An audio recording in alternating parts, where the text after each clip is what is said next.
to Aero Sentinel's channel.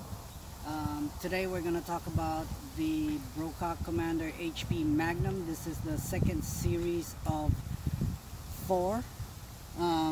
Today we're going to talk about the setup, what we like, what we don't like, basically the pros and cons about this gun, what we think about it, and that sort of deal. So let's get to it. And first we're going to talk about basically what we fitted this gun. We pretty much decided to go with the SWFA scope. It has a mid mount, and this is the scope that basically we decided to go with, because for a tactical rifle we figured it's only best suited for a tactical scope. So this scope is military grade, so it's well proven, good design, very clear in comparison to the HD version of the Discovery scope. I have a Discovery scope as well, and that's basically Discovery's flagship scope. And well, you know, even in comparison to a flagship scope, this guy tops it as far as clarity. It's really well built. There's not much play to him. In fact, there isn't any play at all. Very good positive clicks, and you know, it's pretty much spot on. And we decided to fit it with this type of scope because, like I said, this is a tactical rifle, and we wanted to keep it pretty much in that same tone, where tactical rifle, tactical scope, you know, well proven scope. So that's that. We basically have several magazines here. These are the Darko. So we purchased the Darko aftermarket magazines. We're still breaking them in. So far so good, but they're much cheaper than the original OEM magazine. So the manufacturer magazine is very solid, very good design, has to be one of the best designs out there. Very accurate. You know, it has detents, and it doesn't rely on a spring to put tension on it. Basically this is all spring all the way through and through, and only thing that's stopping it is the pellet. If the pellet is gone, it goes to the next one. Whereas this one, it has a sort of like a, so it's spring loaded, but it doesn't utilize the spring to keep it in place. So you can see here, it's a very good design. When you pull your pellet probe back, your bolt, to load it, it loads the next one via this little locking mechanism. So it doesn't, and that's the reason why it doesn't put any tension on the scope, I mean on the pellet itself at all. It's a very good design, and loading it is pretty much piece of cake. I mean, it's easy to load this thing. Very accurate. I barely can tell the difference between a single load and a magazine when it's coming to this. This magazine does have sort of like a it's easy on certain magazines, it goes smoothly, but I mean certain pellets, but when it comes to the MK2, there's a little bit of tension. It's not as smooth when you're pushing the pellet through the breech. So That's the only thing with this, but so far so good. I like it, but like I said, it's fairly new. We're still breaking it in. Very light. It's mainly made of plastic, whereas this is all pretty much metal. It's some sort of alloy of sort, either aluminum or whatnot, but it's fairly heavy. So I'd have to say this is my favorite magazine. And since we've attached as well the Atlas bipod, this is a clone, basically $30. It's really good, but I prefer the CV Life, because you know it pretty much, the CV Life is spring loaded, so once I press the release, this leg extends. As far as this, if I'm in a prone position, I'd have to actually lift the gun up and lock it. You know, it has detents, and then the same thing, I'd have to pretty much undo this locking mechanism right here. It's spring loaded, and you know,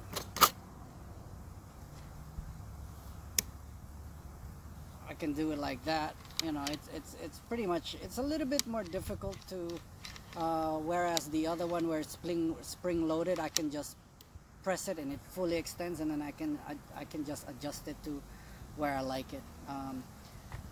I did have to modify this to get it to how I like it, but it's well worth the money. I don't believe in spending $200, $400 worth of bipod. I mean, I made some modification to it to where it's now top shape. There's not any sort of play, very smooth. Added a few O-rings here and there, and basically it's a very good fit for the gun, but I prefer the CV Life, which is I have two of them, but it's a very good price for the money. The moderator, the silencer, is pretty much Ramos. It's a Ramos moderator. Decided to go with this one because it's much lighter in comparison to the Donnie FL. It's basically almost half the size. It's the same length, half the size, and pretty much half the weight as well, I believe. But overall, that's another reason why I chose the Ramos. This is fairly heavy in comparison. I do have the Ramos with the flip compensator. We'll be doing a sound level comparison between the Donnie FL Ronin, which I have here, and the Ramos with the flip compensator or with the standard end cap, and comparing with the muzzle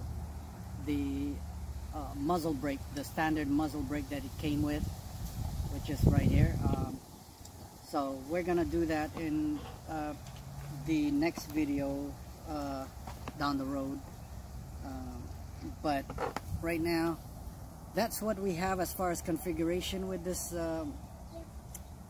rifle. What you folks see here is the 580 cc bottle, cubic centimeter bottle. The original was the 480 cc bottle. This is the 580 cc bottle, which gave it about I think it was, I can't remember, but I believe it's about inch and a half to 2 inch longer, same diameter, so it fits perfect, no modification needed. Just fitted it in, and now I'm basically retuning to make sure I still get that consistency. So I'm still trying to retune because the pressure change have caused it to go off some. Plus I decided to clean the whole thing and do a maintenance on them, and because I did that, I needed to remove the hammer spring and everything else. So I just want to make sure we're back into the same consistency. So I'm having to retune it once more just to make sure I'm where I like this gun to be, as far as the pellet of choice, which would be the Exact Diablo King Heavy MK2. It's the 34.95 grain, so I'd like to keep it around the 57 foot-pounds range, so that's where I'm trying to get it towards now. But it's easy to get there. It's a little bit more difficult to fine-tune it to get it to that very, very good consistency as far as standard deviation and maximum spread. That's what I'm working on right now. And the other modification I had to do, so back to why we're doing this video, and is it worth $2,000? Definitely no. It's a good gun, fairly accurate. So far from what I could tell, but is it a $2,000 gun? No, definitely no. I don't believe this gun is $2,000, and $2,000 meaning it was basically $2,100. That's not including shipping, like we mentioned in a previous video. But had it been quality checked, or had it had better quality, yes, I feel it would be $2,000 worth gun, but it would need a lot of work for it to get there. For one thing, out of the box, when I picked it up,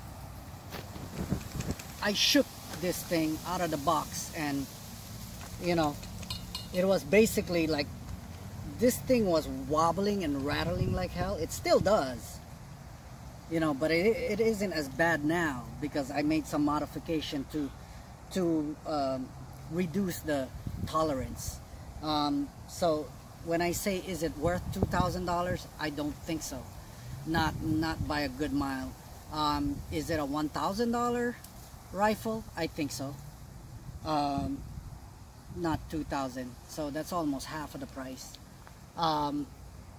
The stock, the butt stock, I mean, even after reducing that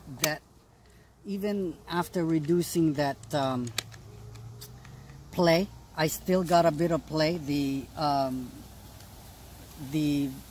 vertical play, but as far as the lateral, it's no longer, it doesn't wobble as much now, because I basically reduced the tolerance by putting I super glued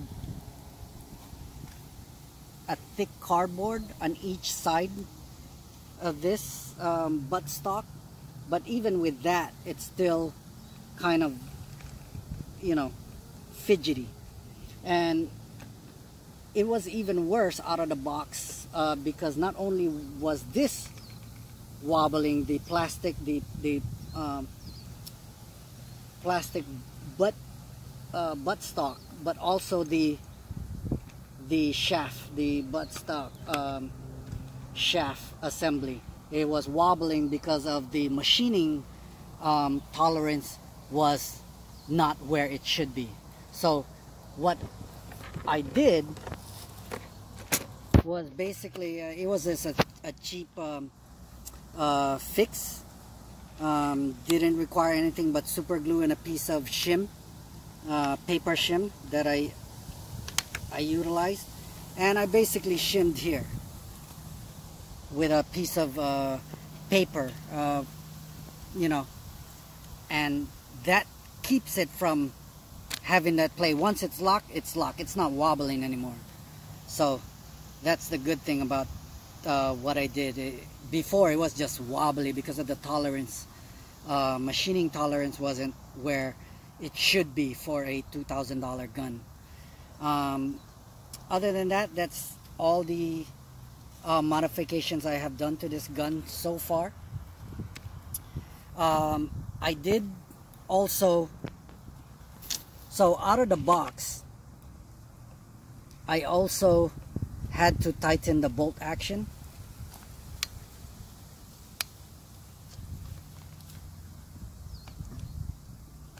I had to also tighten the bolt action because out of the box it would just drop. The weight of the bolt handle would just drop it. So when I fired, it would vibrate.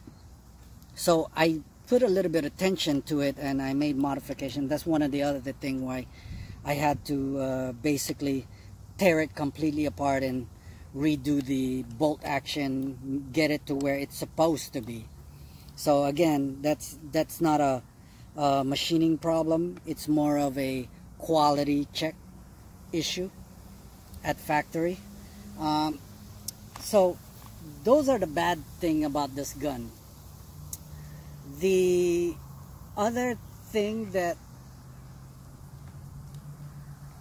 I don't necessarily, well, I guess I'm neutral to it, but I wish the shroud is effective. It's more of a protection rather than a functional shroud. It protects the barrel basically. It doesn't quiet the sound or the bark of the gun at all. I wish it did. The Uragan's shroud is efficient. It works. This one not so much. So you definitely, if you want it to quiet down, you're definitely gonna have to budget in a sort of moderator of choice, whichever one you folks feel works for you. But you know, stay tuned for that because I'm gonna do a comparison between the Donnie FL Ronin and the Ramos moderator. That's basically it as far as, you know, what I feel about the gun. But aside from that, it is a very good gun. With all of the issues I've mentioned that they could improve on, it could be a $2,000 gun. But the way it is, design wise, and you know, the design is good. It's just that the machining tolerance and quality issues, not so much. The had the issue of the fill port leaking as well. Out of the box, I mean, it just leaked after leak after leak, but that was only the fill port, the valve, and it's basically just the O-ring spring that was just coming off every fill. So I made some changes to that. I replaced it with a O-ring that's a little bit of different hardness. I believe it's harder than the original.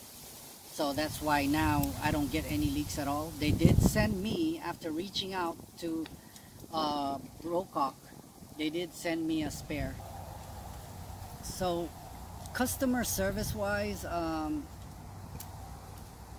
would say so-so. I hadn't had too much issues with it. Aside, the only issue I had is, of course, what we've already mentioned, which is not fixable. you know, they'd have to basically remachine something to get it to speed, but it's not so much something that Brocock can just send me a part or fix at stuff. It's just the design and the machining tolerances are just off. But the only issue with this gun that I have was the filth port, which, like I said, corrected with a different O-ring. I reached out to Brocock. They said go ahead, you can work on it. I contacted the dealer to make that I got it from to make sure that I wasn't breaching any warranty issues before I even worked on it, and I got the go ahead. I did work on them, and after that, that was basically it. No more issues with the gun. Now, the pros about this gun. I mean, in the field, for what it's worth, this gun is awesome. I mean, it's fairly good balance. It's compact, it's tactical. The trigger isn't that great. I did have to make an adjustment, but I because of the trigger mechanism, the design of it, I need to really be careful, because I did try to get it as smooth and crisp as I wanted, and I had a bit of issue where I got it too close, so I had to back it off some. But out of the box, the trigger was tight. I mean, it was easily 2 foot-pounds of pressure to get it there, which of course isn't how I prefer it. For a hunting rifle, it has the power, definitely has the power, and the great thing about this gun is it has a fairly long, you know, barrel, but if I'm moving about in a thick bush, or, you know, thick forest where I need that extra mobility, I can simply just fold it in half. You know, I can fold it in half, and I'm there. You know, I can fold it in half, and I still can fire in this mode. I'm good, you know. But mobility wise, you know, you got people saying, oh yeah, you can fold it because of you can store it properly.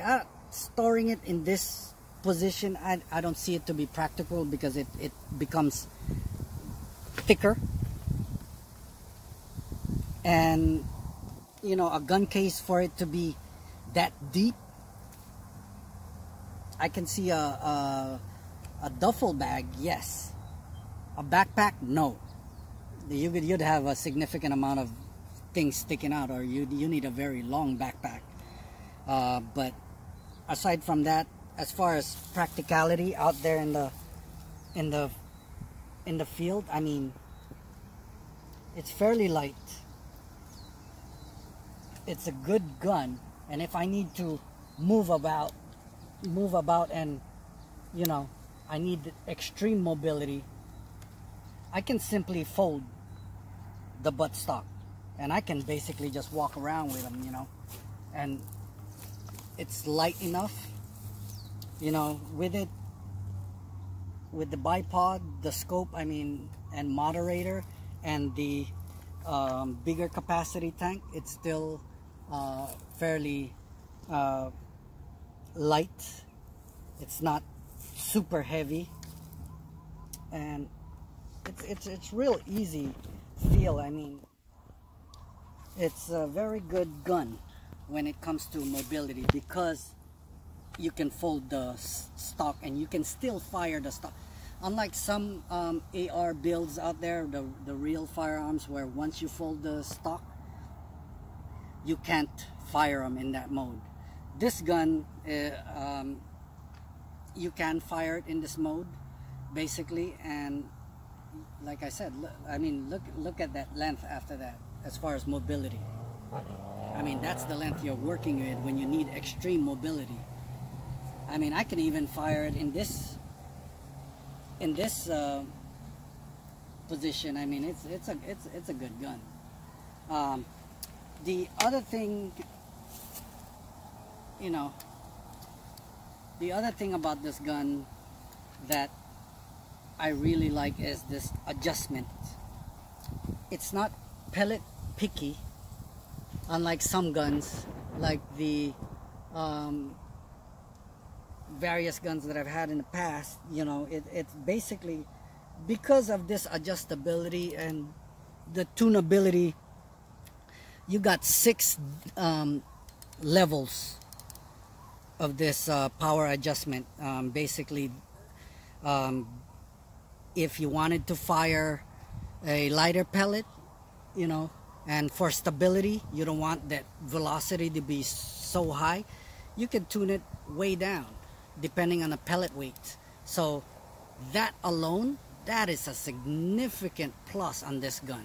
I mean, awesome. It's almost like I don't want any other gun that doesn't have this feature, because I can simply just, it takes me 1 second to say, okay, the next second I'm at power level 6 with the 34 grain MK2 King Heavies. I'm at power level 6. If I wanted to shoot a 27 grain pellet, I can simply tune it down 4, or you know, to level 4 or level 3, depending on the velocity that this pellet likes, and I'm set. That's a second or two to just switch it, throw in a different pellet, and I'm good. That is a significant plus on this gun. And it's not very pellet picky, like I said. As long as, you know, you can fit the pellet through fine, it'll take it pretty much. There are some pellets that it does not like the HN Grizzly, but again, that's not just this rifle. That's just about every rifle. The HN Grizzly, it does not like it. So that's the good thing about this gun. And you know, maintenance, it's so easy. I don't need to remove, I can remove this scope and its mount and slide it off without messing with the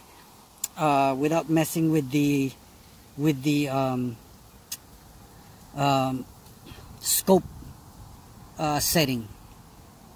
I can pretty much remove it and put it right back exactly where it was, just simply, you know, taking out these Allen screws that keeps the scope mount onto the main body, and now I can I can remove the barrel and service the gun. As simple as that. I mean, it's so easy. But that's what this gun is capable of.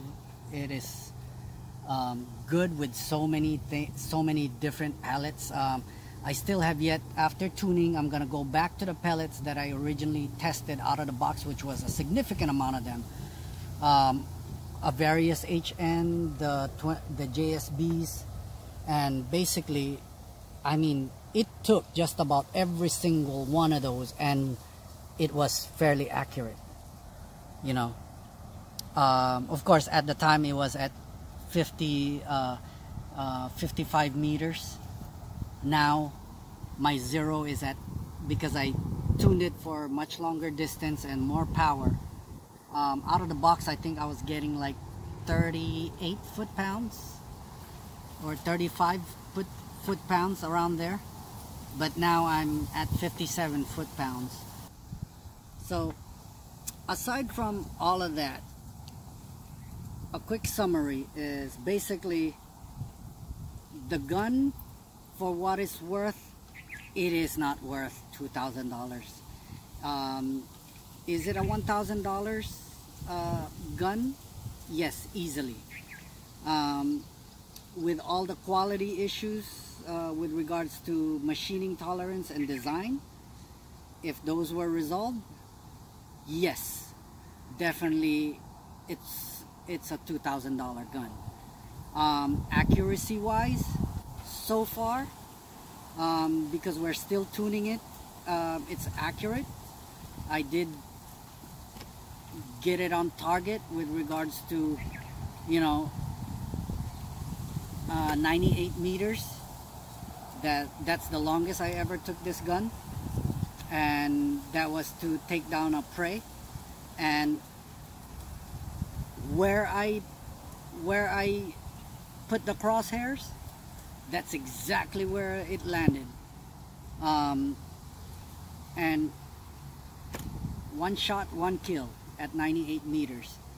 That's a pretty good accuracy when it comes to, I mean, my target was a headshot, and it took a headshot at that distance, you know. And do I think customer service with this gun, if you wanted to get it, it depends on your country. In the US, this gun, we have Air Guns of Arizona that services, is an authorized service center for this. But you know, from what I can tell with the gun so far, from my experience, this gun anyway, there isn't much of an issue to be concerned about warranty. And especially we're in Hawaii, you know, shipping alone to get, I don't feel any warranty claims the consumer should spend that shipping to get it resolved for warranty purposes. I don't think so. I think it's not fair. But aside from that, I'm glad I didn't have to send it back yet.